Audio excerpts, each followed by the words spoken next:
avant de plonger dans cette histoire incroyable, pensez à vous abonner à la chaîne et à activer la cloche.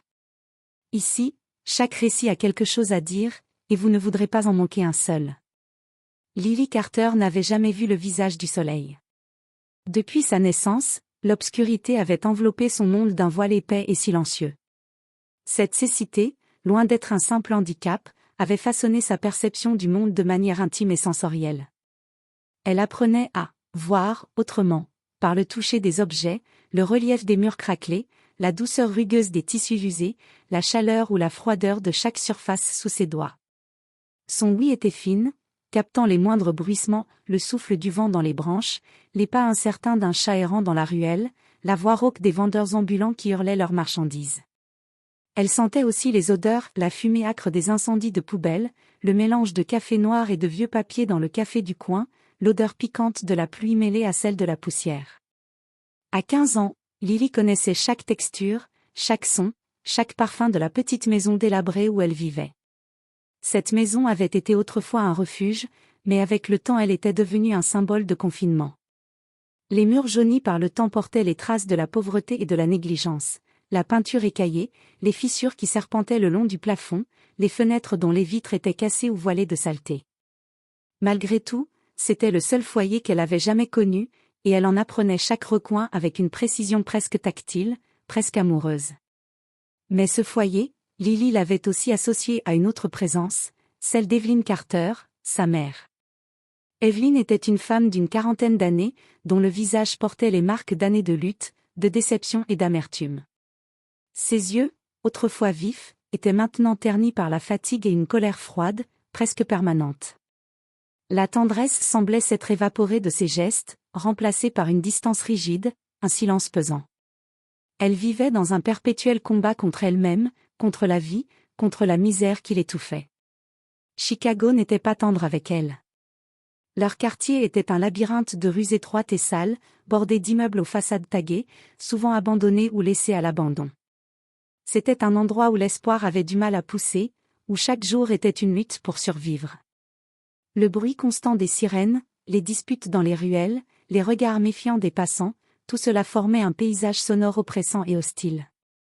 Pour Evelyn, Lily était devenue bien plus qu'une fille aveugle, elle était un poids, une responsabilité écrasante.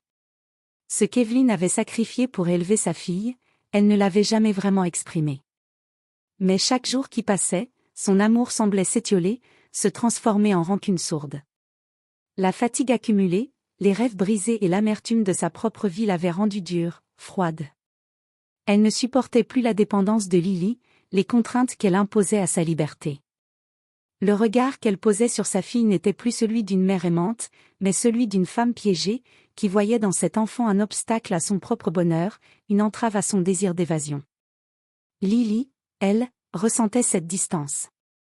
Elle sentait la froideur dans les gestes de sa mère, la dureté de ses mots parfois blessants, la négligence masquée derrière des excuses silencieuses. Pourtant, malgré tout, elle cherchait désespérément un peu d'affection, un mot doux, un regard qui lui dirait qu'elle n'était pas un fardeau, qu'elle comptait pour quelqu'un. C'était une soirée d'hiver à Chicago, la ville plongée dans un silence oppressant sous un ciel d'encre. Le vent sifflait entre les ruelles, emportant avec lui des feuilles mortes et les échos lointains des sirènes. Dans le modeste appartement d'Evelyn Carter, l'air était froid, presque glacial. Les rares couvertures usées sur le lit où dormait Lily semblaient insuffisantes pour chasser la morsure du froid. Evelyn était assise sur une chaise branlante, la lumière tremblante d'une lampe à pétrole projetait des ombres dans la pièce. Son téléphone à cadran, vieux et fatigué, vibrait soudainement sur la table.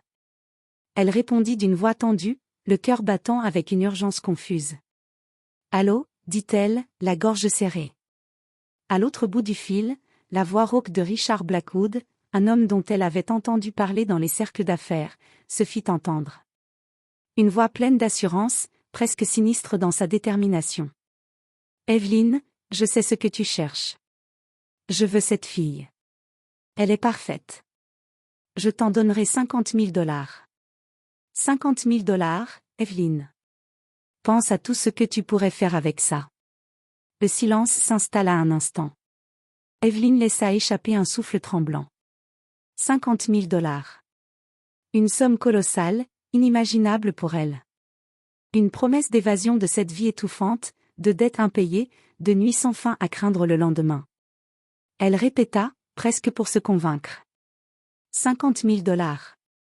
Ses yeux se remplirent d'une lueur étrange, une lumière mêlée de peur, de désir et de désespoir. Elle savait que ce qu'on lui demandait dépassait tout ce qu'elle avait jamais envisagé.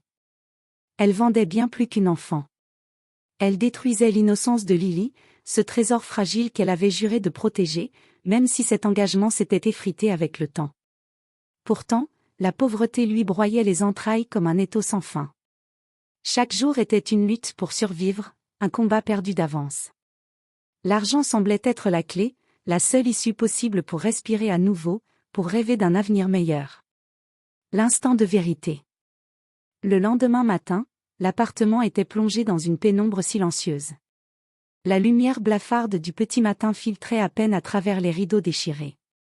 Lily dormait encore, blottie sous ses couvertures, ignorant l'orage qui grondait à l'intérieur de sa mère.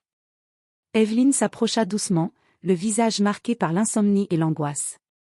Elle tendit la main vers Lily, hésita un instant, puis prit une profonde inspiration. « Lily, ma chérie, il faut que je te parle. » Lily ouvrit les yeux, confiante, cherchant dans la voix de sa mère un réconfort, une chaleur familière. Elle tendit ses petites mains vers Evelyn, effleurant timidement ses doigts, comme pour s'assurer que tout allait bien. Mais ce qu'elle trouva, ce fut un vide glacial, un silence qui n'annonçait rien de bon. Evelyn baissa les yeux, évitant le contact. D'une voix tremblante, presque étranglée, elle continua. « Un monsieur va venir, il va prendre soin de toi maintenant. C'est pour notre bien. » Lily ne comprenait pas les mots, mais elle sentait au fond d'elle une vague glaciale d'angoisse monter, comme un frisson qui remonte le long de la colonne vertébrale. Son cœur battait plus vite, sans raison apparente, et une peur sourde s'insinuait dans chaque fibre de son être. Elle voulut poser des questions, mais aucun son ne sortit. Elle chercha la présence rassurante de sa mère, mais ne trouva qu'une froideur douloureuse. Ce jour-là, dans ce petit appartement délabré, un pacte silencieux fut scellé. Un pacte qui allait détruire une enfance, briser des rêves, et plonger Lily dans une nuit dont elle ne sortirait jamais tout à fait indemne. Quelques heures plus tard, le silence pesant de l'appartement fut déchiré par un grincement sourd. La porte, vieille et usée par le temps, s'ouvrit lentement, laissant entrer une silhouette imposante. Richard Blackwood apparut dans l'encadrement, un homme d'une cinquantaine d'années, au visage marqué par les années mais dur comme la pierre. Ses yeux, perçants et glacés, scrutaient la pièce avec une froideur calculée. Son costume noir, impeccablement taillé, contrastait avec la misère environnante, rappelant son pouvoir et sa richesse. Un sourire artificiel se dessina sur ses lèvres fines, mais dans ce sourire se lisait la fausseté, la menace voilée d'un prédateur.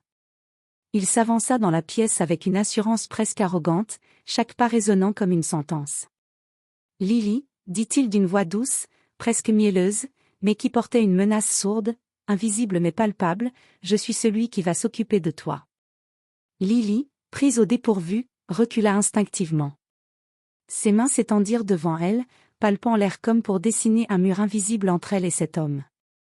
Elle cherchait frénétiquement une échappatoire, une faille, un endroit où se cacher, mais la pièce était petite, étroite, sans refuge possible.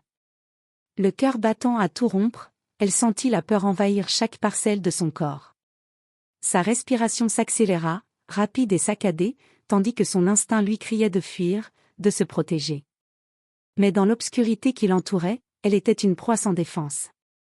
Richard fit un pas de plus, tendit la main et attrapa celle de Lily, fragile et tremblante. Sous sa prise, elle sentit la froideur métallique de sa peau, dure et implacable. La brutalité contenue dans cette étreinte, mêlée à une force disproportionnée, écrasait la délicatesse de ses doigts. Elle voulut arracher sa main, crier, se débattre, mais aucun son ne sortit de sa bouche. La peur la paralysait. La nuit tomba, lourde et pesante, enveloppant l'appartement d'un voile d'ombre inquiétant.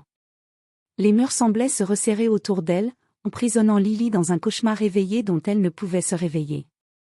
Les minutes s'étiraient, étouffantes, marquées par le silence assourdissant et les battements affolés de son cœur. Dans cette obscurité, la jeune fille comprit qu'elle était seule, vulnérable, prisonnière d'un destin qu'elle n'avait pas choisi. Cette nuit-là, son innocence fut volée. La chambre où Lily se retrouva était froide, glaciale même. Les murs, d'un blanc aseptisé, reflétaient la lumière blafarde d'une unique ampoule suspendue au plafond, jetant des ombres menaçantes dans chaque recoin. L'air semblait figé, chargé d'une lourdeur insupportable. Dans ce silence oppressant, seul résonnait le souffle saccadé de Lily, tremblante, haletante, le cœur battant à un rythme chaotique. Des gestes brusques, presque mécaniques, s'abattirent sur elle. Des mains étrangères, rugueuses et impitoyables, l'immobilisaient. Des murmures froids, des ordres glissés entre les lèvres de Richard, emplis de menaces, d'autorité sans appel, s'insinuaient dans ses oreilles comme un poison. Elle n'avait pas le temps de comprendre, de réagir. Son corps fragile fut soumis à une violence brutale, à des attentions forcées qui n'étaient que domination et abus. Aveugle, elle ne pouvait voir les expressions, les intentions, mais elle ressentait tout. La peur, l'horreur, la trahison. La trahison de ceux qui, par nature, auraient dû la protéger, sa mère d'abord, qui l'avait livrée, et cet homme ensuite, qui détruisait sans remords ce qu'il y avait de plus précieux en elle, son innocence. Dans cette nuit qui semblait interminable, alors que les ténèbres l'enveloppaient de leur manteau glacial, un combat intérieur commença. Au milieu de la douleur, au-delà du chagrin et du dégoût, une étincelle fragile prit vie. Une volonté farouche, presque désespérée, de survivre. Elle sut, au plus profond d'elle-même, que cette nuit ne devait pas être la fin de son histoire. Qu'elle ne pouvait pas laisser ces événements définir sa vie. Cette force invisible, cette rage sourde contre l'injustice, naquit comme une flamme dans son cœur meurtri. Lorsque le jour se leva enfin, apportant avec lui la lumière froide de l'aube, Lily était différente. Le silence qui l'entourait n'était plus seulement celui de la nuit passée, mais celui d'une métamorphose intérieure.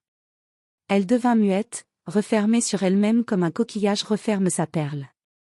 Ses pas, ses gestes, ses regards ou plutôt ce qu'elle pouvait percevoir des regards des autres, tout cela changea. Elle évitait les contacts, fuyait les questions, se repliait dans un monde où personne ne pouvait l'atteindre. Chaque son, chaque respiration autour d'elle, chaque caresse même la plus tendre lui rappelait la nuit fatidique. Un écho sourd, une cicatrice invisible qui palpitait à chaque instant. Pourtant, sous cette carapace de douleur et de mutisme, un espoir grandissait, fragile mais réel.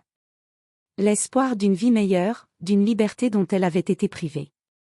Une lumière à l'horizon qu'elle n'avait encore jamais vue, mais qu'elle sentait là, au fond d'elle, prête à l'accueillir si seulement elle trouvait la force.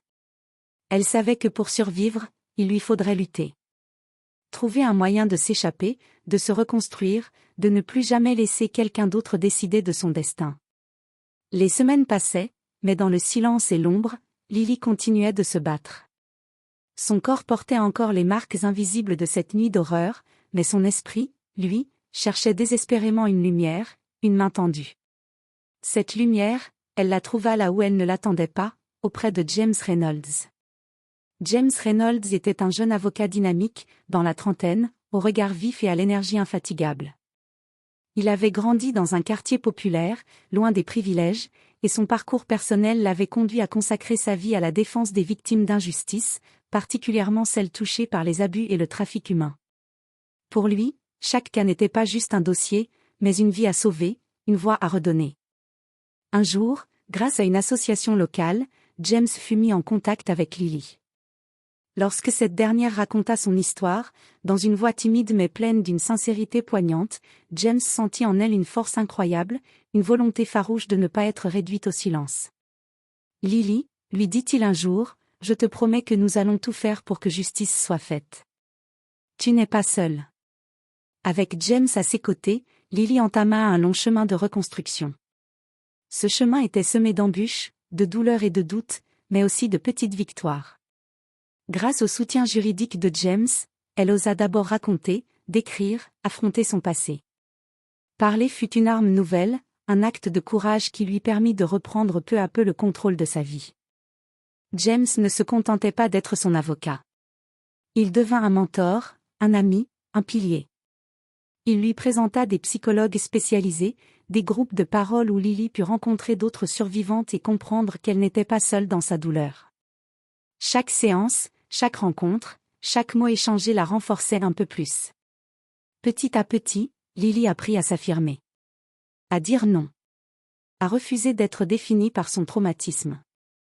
Elle retrouva la confiance en elle, ce qui lui avait été arraché. Ses mains tremblaient encore parfois, mais elle devenait plus forte, plus sûre.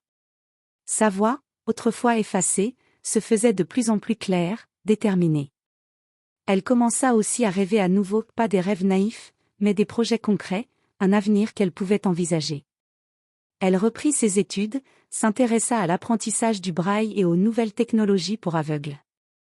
Elle voulait devenir une militante, une voix pour ceux qui, comme elle, avaient été réduits au silence. Bien sûr, le chemin n'était pas sans embûches.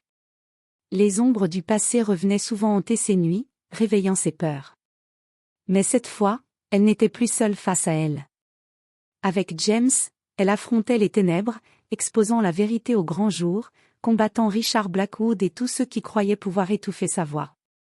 Chaque victoire juridique, chaque témoignage, chaque procès fut une étape vers la lumière. Lily devenait plus qu'une victime, une survivante, une combattante, un symbole. Lily Carter n'était plus une victime. Elle était devenue une survivante.